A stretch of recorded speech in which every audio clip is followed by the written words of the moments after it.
This episode is brought to you by Blood Lubricants. Have you checked out Blood yet? If you're riding in your car or at work today listening to me and thinking, I'm not a dirt racer, why do I care about racing oil? Let me stop you. Besides their high quality synthetic racing oils, Blood has all kinds of other products. Yes, racers should check them out because you can basically have all of your needs covered by one stop, and we've talked a bunch about all of their race wins in 2020. But non racers will find all sorts of great products as well. If you need oil for your side by side, Blood has it. Need high quality ATF for your car or truck? Blood has it. If you need penetrating lube or some cleaning products for your garage, check out Blood. If you'd like to see the full line of Blood products, visit bloodlubricants.com. That's BLUD lubricants.com. You can also click the banners at the top of the pages at DIRTRACKR.com. And when you're ready to buy, Blood is offering Dirt Tracker listeners a nice little discount. To get 25% off most products, use code DIRT at checkout. That's DIRT, all caps, at checkout. Joining me on DIRTRACKR Conversations, general manager now of the new Circle City Raceway in Indianapolis, Jonathan Byrd. And I guess, Jonathan, we'll start with, tell me the story of Circle City Raceway. It's, we've seen a bunch of exciting announcements here in the last couple of days and weeks, but, where did this idea come from and why did you guys want to get started with this? Yeah, so about 4 or 5 years ago, I thought I had the idea. We were working with Brian Clauson, and there was just seemed like there were opportunities abounding on the USAC schedule, and there was no short track in Indianapolis. Before they were talking about doing the IMS Oval back then, but in any event, I knew about the Marion County Fairgrounds, that there was some grandstands. I saw there was an oval, so I had approached the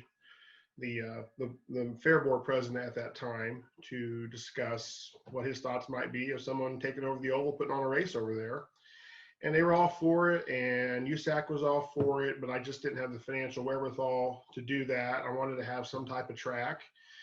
And then the Speedrome changed hands, and talked to the owner of the Speedrome who was buying the track. And after about an hour and a half of talking about why I should be this general manager, he's like, stop, okay, you got the job.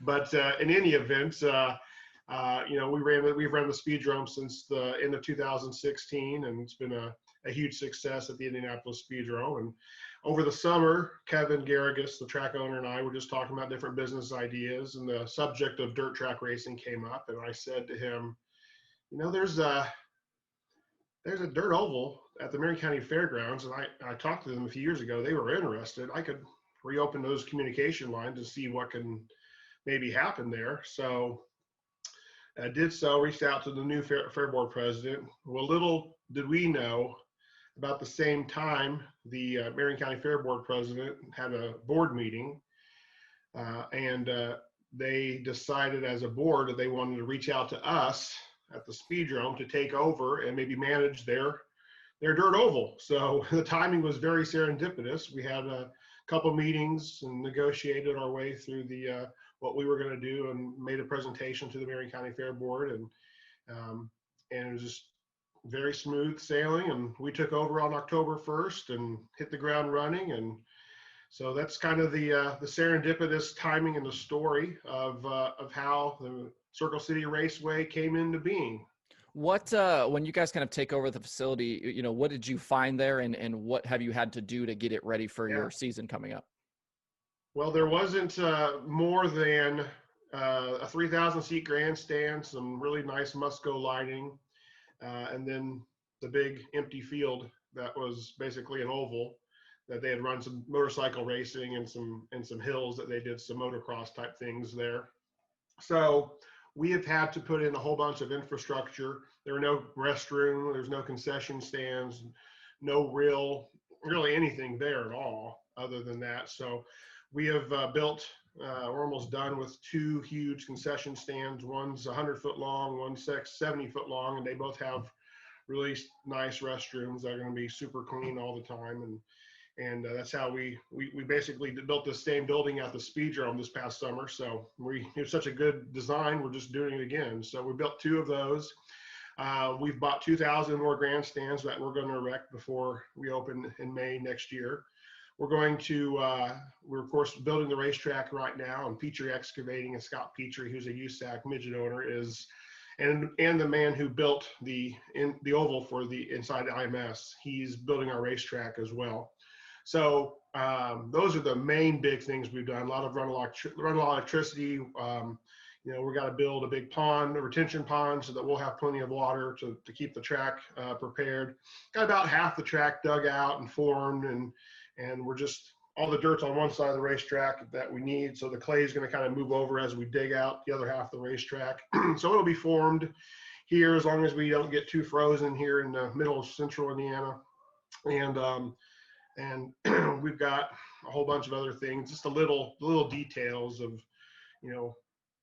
we've got a scoreboard sponsor. We're going to have a video board at the racetrack. We got to get that erected and purchased. And we've bought the track lights. So we've bought the kitchen equipment. We need to figure out our internet platform to stream our races and all the accoutrement that goes with that. A good PA system, building a start finish line, score tower, flag stand, and then erect the fencing that will separate our pit area. There's just a lot of little things like that need to be done. And we've got, today's the 19th. So tomorrow is 5 months to our opening day event, which will be the All-Star Circuit of Champions, running a 2-day show, kicking off Indiana. I can't remember the name, but it's a mini Indiana Winged Week we're having with the All-Stars. So it's going to be really a fantastic week for wing racing, and I'm sure we'll talk a little bit more about that in a second. But those are the types of things we've got to do. Plus I've got a backpack full of things, a list of things that I still am working on. But we've got a great bunch of people who are so excited, who want to help us out.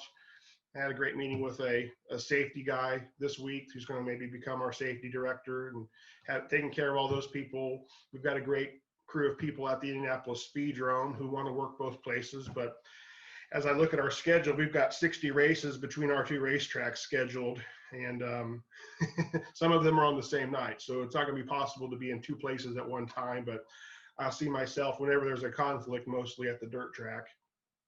I don't think I may have to miss one figure eight, which will kind of upset me, but what can you do, right? Yeah. I made this decision. I decided to do this. So it's my own fault, right? You mentioned it there, so we'll just go right into it. You guys have come out absolutely swinging with the schedule for next year. You've got All-Stars coming. You've got ASCS National Tour coming. You've got USAC nights. You've got late model scheduled, the Thursday Night Thunder deal. Tell me how the reception has been talking to all of the series, and what other things can we expect out of Circle City Raceway in the coming years? My vision for Circle City Raceway is really patterned after becoming like Eldora, a big event racetrack with some things that we need to do weekly, bi-weekly, tri-weekly, semi-regularly. We have a commitment to run a lot during the Marion County Fair. So that's a big thing, is that all those people will pay their fair admittance, and that helps the fair with their finances as a part of our deal. So we're running as many events as we can during the fairgrounds, during the fair week, June 25th through July 4th. And then the other thing that I noticed and what kind of guided my philosophy of what this track was going to be was, I didn't want to be, we're the new kids on the block. I didn't want to step on toes of all the great short tracks in central and throughout Indiana. So good friends with Jerry Gappins at Gas City, and getting to know the O'Connors at Kokomo Speedway, and talking to Plymouth Speedway and Ira Saunders up there, and Ed Kennedy, and I'm hoping to get to talk to the Helfriches down at Tri-State Speedway, and all the other. There's the Spikers, and there's Lawrenceburg. There's a lot of great dirt tracks, and we didn't want to be somebody's going to step on toes. And so, sprint cars and non-wing sprint cars in the state of Indiana are king. Totally understand that. You can't really just add another sprint car division at another racetrack to see what it could happen. But what I did notice, and as I've done a lot of research and watching all the racing over the summer with nothing much else to do, I bought my first Flow subscription, and I got a Dirt Vision, and I just watched tons of races. And I've just, over the past 2 or 3 years, the preponderance and the growth of definitely the grassroots and dirt, but also wing racing, and hearing more and more guys wanting to go wing sprint car racing. And you saw that with the announcement just recently about Clauson Marshall Racing going full-time with the All-Stars with Sunshine and Tyler Courtney. there's just more guys wanting to run wing sprint car races. And Indiana had, one or two a year. And that's the void in the marketplace that I'm hoping that we will fill and be the trailblazer for racing in Indiana, and to kind of feature winged 410 sprint car racing, and to do it on Thursday nights, as I got a lot of advice from Bernie Stubjen and Tim Clauson, is, if we could run on a Thursday night when nobody else is running, it doesn't interfere with any of the Ohio tracks. It doesn't interfere with the All-Star schedule, the World of Outlaws schedule. I paid a lot of attention to those schedules. A guy can come over on a Thursday night, run to 400 to start, which is fantastic, I think, and try some things, and before they go out to the All-Star races or go back to their home tracks. And so it's going to be a very, racer-friendly events. We're definitely going to do everything we can. I'm going to announce my purse here soon, but it's going to pay $3,100 to win. So a little bit more. I want to say we have the biggest weekly purse between the Alleghenies and the Mississippi River. So Williams Grove and Iowa, those are the separation points. But I've got 30.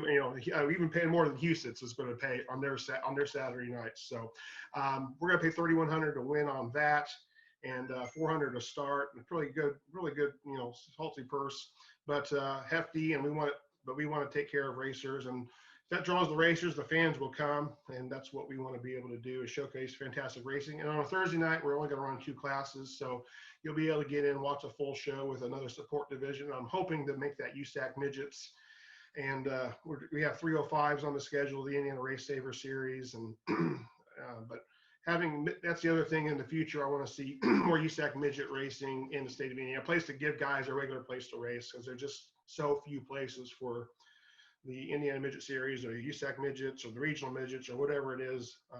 That's where my heart is. That's where I grew up, is watching my dad win 2 national championships in USAC and Rich Vogler and in the midget program. And so that's exciting with what we're going to do with Thursday Night Thunder. And we wanted to have a big event. We don't have any history. We don't have history like everybody else has their memorial, their 54th annual this and that. And we have that history at the Speedrome, where it'll be our 80th year this year at the Indianapolis Speedrome, our 80th anniversary. But this new track, we needed something big. And that's my colleagues. We were talking about who can we honor? What can we do? And we brought up John Andretti. And John Andretti winning the 1983 USAC Regional Championship at the Indianapolis Speedrome. And so he's an Indiana guy, and we just lost John, unfortunately. So I reached out to Jarrett and the family and said, hey, what if we did something like a John Andretti Memorial double race where we're running sprints and midgets? And what if we called it the double?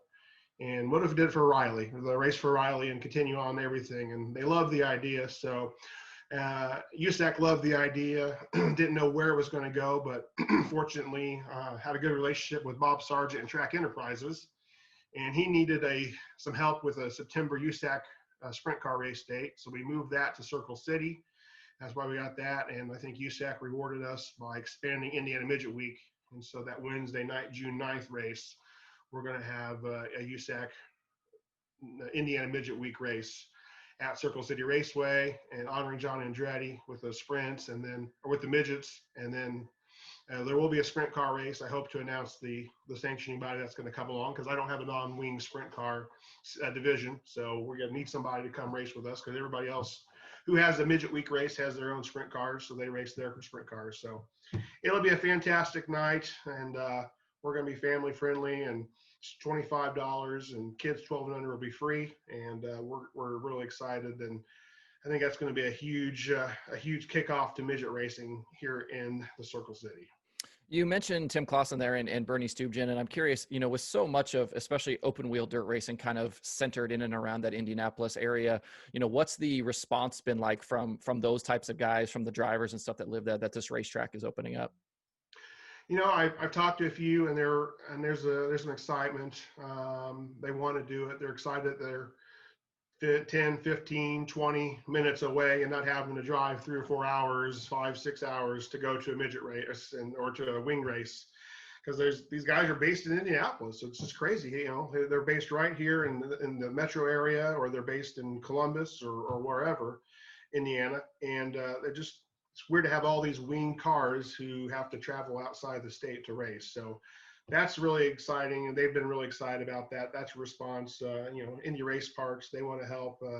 My friend McKenna Hassey, she wants to race as well. Hopefully she'll be able to do some. And I'm sending out to my invitation right now to every winged 410 sprint car racer in the area and the country, wherever, come out to the Circle City Raceway. I'm going to promise you everything I can to make sure you have a great, fantastic surface, and that we're going to run a clean, great program, and that we're going to take care of you all.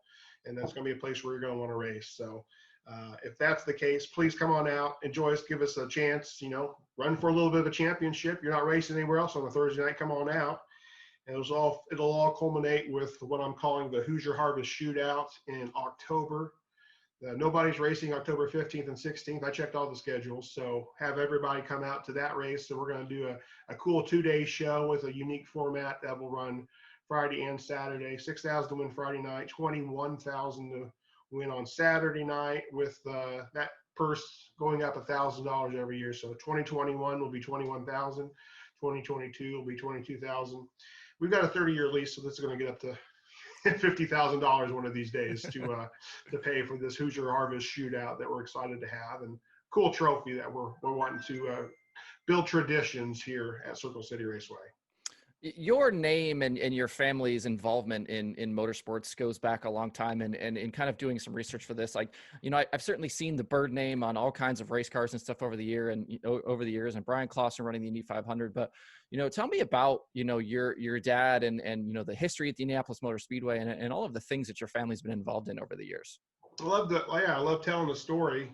Back in the 60s and 70s, my dad was what he'd like to call himself a P&P kid, and that was the push and polish guy at the stock car races that were happening at Raceway Park on the west side, and now called Lucas Oil Raceway. And so everybody knows it as IRP, right? Mm-hmm. So yeah, he was a push and polish guy, and loved the stock cars, and as he was building his businesses, he started racing as a car owner and fielding the pro stock cars at the Indianapolis Speedway in 1982. And in 1983, he hired a young gun, and they won a ton of races named Mike St. John. And in the 1984, the track owner at the end of 1983 and the early 84 said, if you're going to keep racing pro stocks, you got to support my USAC midget program. And John Stiles had the regional midget program at the Speedrome, which famously led to ESPN Thursday Night Thunder happening in Indianapolis and all across the country and around the world. That's where it was formed. And so, but going back a little bit, Dad's like, man, I don't like midgets. They slow up the program. They got to push them off. But he goes, if I have to, then I want the best. And he started watching the midget racing at the Speedrome. And he noticed this guy in a black 74 going to the outside and passing cars around the Champions Groove at the Speedrome. And he's like, man, if I'm going to do this, I want the best. And that's how the relationship between Rich Vogler, Bob Lowe, and my dad started. And so won the 1984 track championship at the Indianapolis Speedrome, the USAC Regional Championship. And there was a cool, unique bounty that was created by the track owner. He said and announced, if anyone won the 1984 Speedrome track championship in USAC midgets, if they qualified for the Indianapolis 500 the next year, it'd be a $10,000 bonus, or bounty, as he called it. So that was my dad's motivation to go to Indy. And, there was a talk about always Rich had completed his rookie test, and there's always people talking about taking Rich to Indy, but he had heard it before, and my dad made it happen. And so 1985, we qualified for the 500 and made it. And we were racing that nationally in the USAC Championship Series in the midgets, 86 and 87. My dad won the Car Owners Championship both those years back to back, and still doing Indy every year. And so Dad did Indy from 85 through 2001, attempted every year, only missed it a couple times. But through the history with that, after Rich died, we have Stan Fox and Scott Brayton, and in 1994, my dad put together the double for John Andretti, like we discussed. And so we were the first team to ever do the double, 1994. Teamed up with AJ Foyt and for the 500. And we teamed up with Billy Hagan down in Charlotte for the 600. So there's some history there, of course, between our families and the Andrettis in 1994 that goes back. And then going forward a couple of years, the Indy Racing League was formed, and my dad made the commitment to race that. It was only supposed to be ovals, and there's only going to be 5 to 9 races. That's something we can handle. And so won the Phoenix race in 1996 and set the track record at the Indianapolis Motor Speedway with Arie Luyendyk, and should have won that race going away, but Indy chooses its winner every year, and it wasn't meant to be for us. But we did break the track record. It's 25 years old now, so that will never be broken, and that'll be always a Jonathan Byrd's car who did that. And then my brother and I, after a while, we did the race in 05 after a few year absence, and then we got back to Indy in 14, 15, or 15, 16 with Brian, and then the last 3 years with James Davison, and all the short track stuff with the Chasing 200 tour. But none of that happens. None of the championships, none of the track records, none of the race wins, none of the IndyCar wins doesn't happen if it isn't for this little 5th mile oval that's world famous for figure 8 racing on the corner of Brookville Road and Kitley Avenue in Indianapolis on the southeast side. And that's the history of our racing, where it all goes, where it all started, and where it all began. And that's something that's a story I love telling about my dad and our love for racing at the Indianapolis Speedrome. I didn't even talk about the fact that I raced 3 years with baby grand stock cars, but I was never, I was too much of a car owner to ever really put the foot into the floorboard as much as I should have and needed to be really, really successful. So, because I knew crashes were thousands of dollars out of my pocket. As you in kind of looking at all the things you've done and what you're doing right now with Circle City Raceway, like you and your brother and your dad, like you guys are obviously very good at organizing and finding sponsors and networking and all these things. When did you kind of first get involved with, what your dad was doing and helping out with all of this stuff to get these cars to the racetrack? When did I get involved, or how did I get involved? You broke up a little bit. I'm sorry, bud. I'm saying, so like, you are, you're an organizer, you're a networker, you're putting all of these deals together. When was that first opportunity to kind of work with your dad to be able to do some of that stuff and kind of start learning the ropes of all of this? Back in those days, I was definitely, Jonathan Byrd's cafeteria was open, the world's largest cafeteria and banquet facility. And so I had my duties there. So, through 2001, really my job in the IndyCar series was I was a spotter. So that was really cool to be able to spot the Texas win in 1998 with John Paul Jr. And that in 98, we were really successful. So that was my level of involvement because I had to work at the cafeteria. I had to take care of business. I had to sell the fried chicken and talk to all the customers while Dad was expanding the businesses out west with our hotels that we have in Goodyear, Arizona. He kind of fell in love with that area through racing because he'd go to the Copper World Classic in the mid to late 80s and at PIR, so in the midgets races. So it all ties to racing, like my brother likes to say. Everything ties back to racing.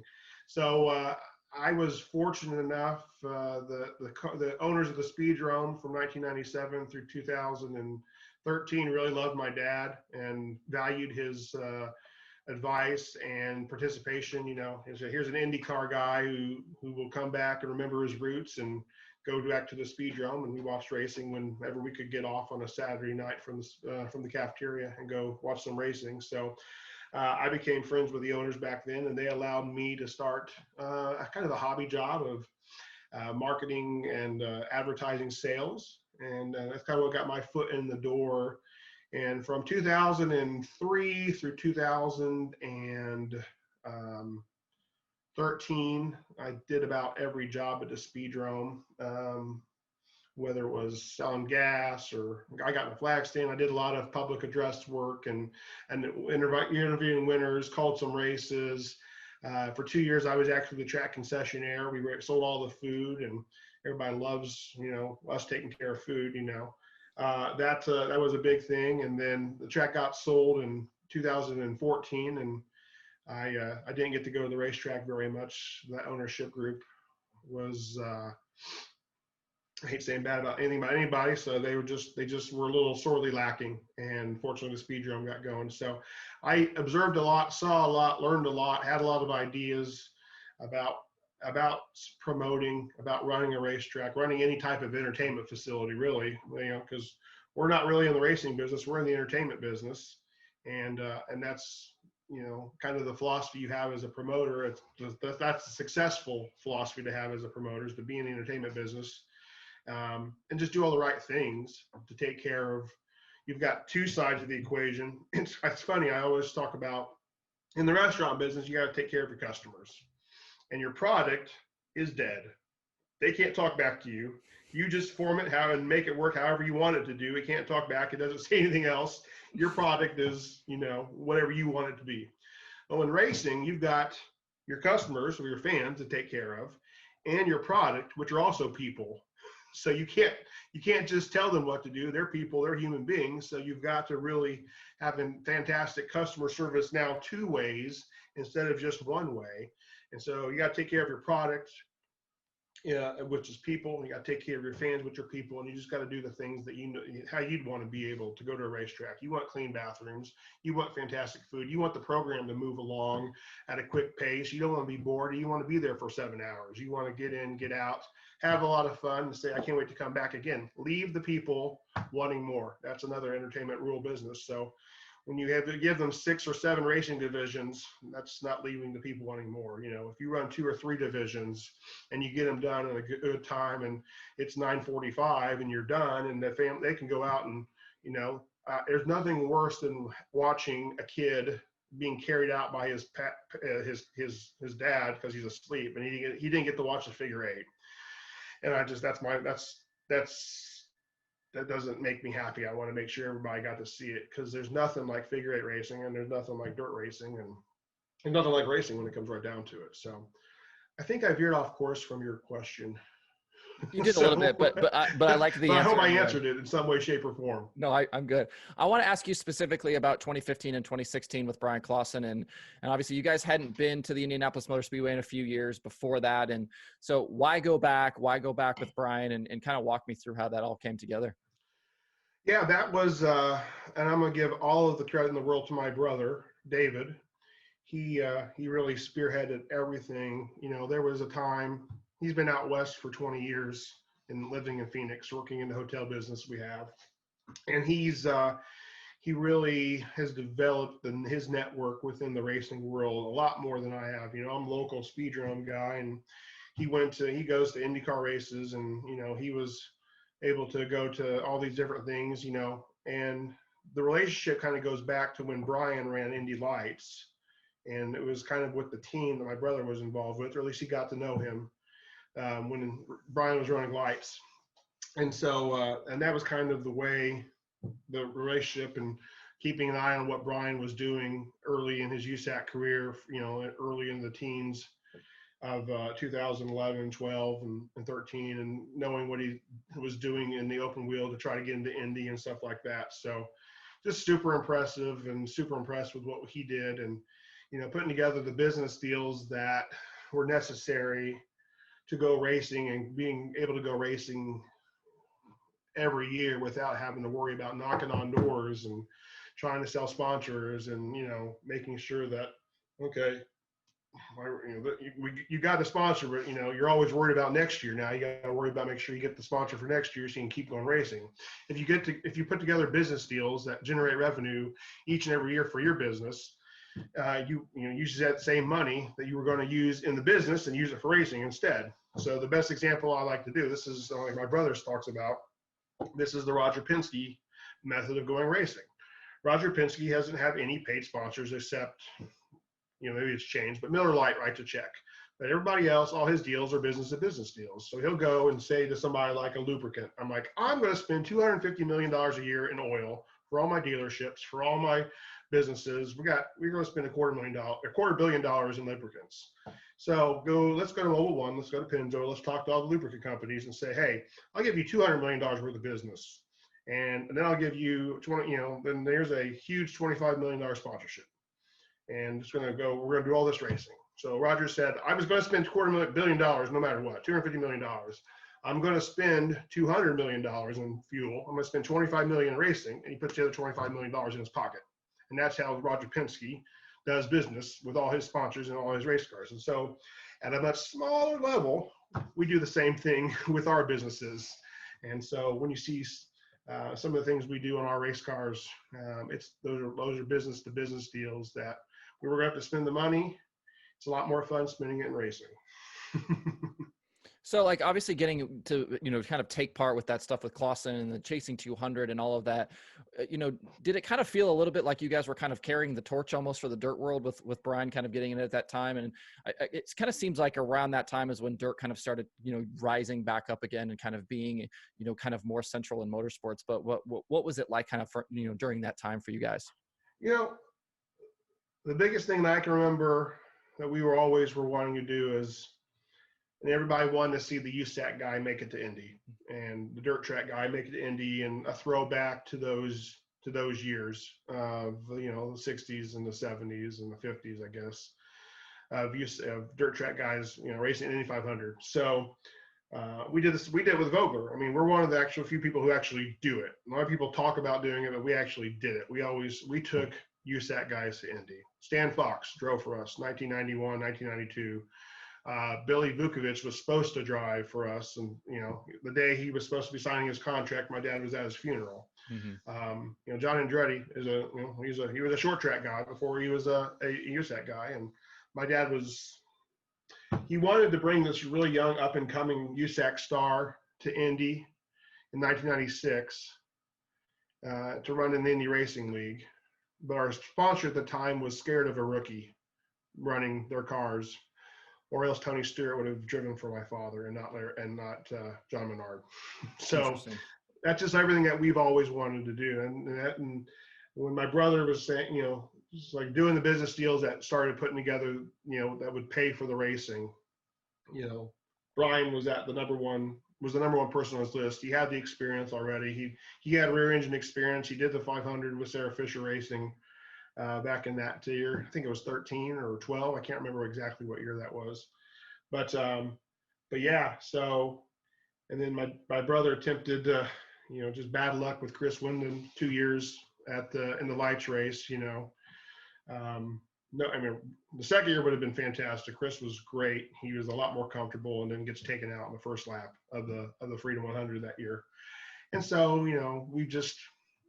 and now there's aspirations for returning my nephew. He has twin boys, so the second of the twin boys is becoming a racer. So Nathan Byrd, he has like 70 some races on his schedule for next year. My brother's put together between formula cars, USAC cars, pavement, the stock car program. I mean, there's going to be a lot of racing with our sponsors in Byrd, and what we've done for James and NASCAR with Rick Ware and some other cool things we're working on right now. I can't wait I hope they all come to fruition so we can announce them. But that's just kind of been, I mean, we want to see a USAC guy, and it is, as each year passes, the gap between really being able to understand what it takes to run an IndyCar now versus even back in the 90s and the early 2000s to guys, there's just no path unless you take somebody who's going to be committed and doing it and running it. And then another great thing about that is you've got USAC guys with a built-in fan base. There's not a single F2000 or pro Indy guy that will put a single person in a grandstand right now. There's nobody, and it's all being funded through sponsors and family, and there's nobody watching those races, honestly. But I bet you Chris Wyndham was in front of 200,000 people this year racing, if not more, and not, and also on the internet. Tanner Thorson was in front of 200,000 people, and if you take a winged sprint car guy, I'm sure they raced probably in front of, I guess, over half a million people. So you kind of have that built-in fan base, kind of. And then when now we've decided to do the opposite. We're not taking Indy guys. We're not taking USAC guys to Indy. We're taking Indy guys and bringing them to dirt racing. So we did, we put together the Santino Ferrucci stuff and the James Davison thing, and we brought Connor to the Chili Bowl. So we try to do things that are interesting, and those are interesting things to do. Championships are great, and running, all that type of stuff. But we're into interesting things right now, as my brother likes to say. I'll let you go. I certainly appreciate the time today, but I want to ask just kind of generally, over the years, we've seen you guys on Indy cars. We've seen you in, now in NASCAR, midgets, sprint cars. I mean, the Byrd name has been everywhere. Why is it so important to you and your family to just be involved in motorsports and to help out as many people as possible?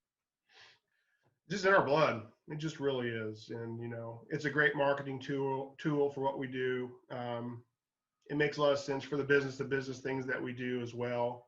But really, when it gets right down to it, racing is in your blood, and only racing people understand that for sure. I'm sure there's the basketball people in the world and the baseball people in the world, but when racing, just it seems like it's forever. You can do that, and you can go to races and you can afford to go multiple times per year. And professional sports and the other stick and ball sports, you can't afford to go to 50 events. You can go to 50 race events. And so it's just it's down where the people are, and we love the just be with people, and that's where the people are, and that's where we can promote our businesses and our partners' businesses.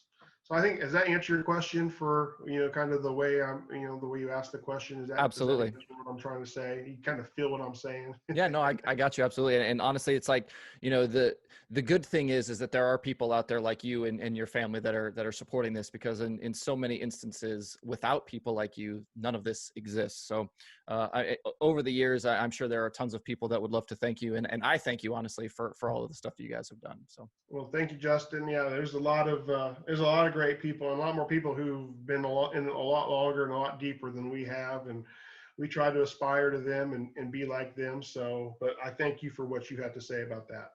Well, I'll let you go and get back to it. I know you have a lot of work to do, but certainly appreciate the time today, and good luck with everything going forward. That's right. And I just want to say one last thing. Hashtag in the dirt. Come play in the dirt at Circle City Raceway 2021 and in the future at here in Indianapolis. We look forward to seeing everybody come out.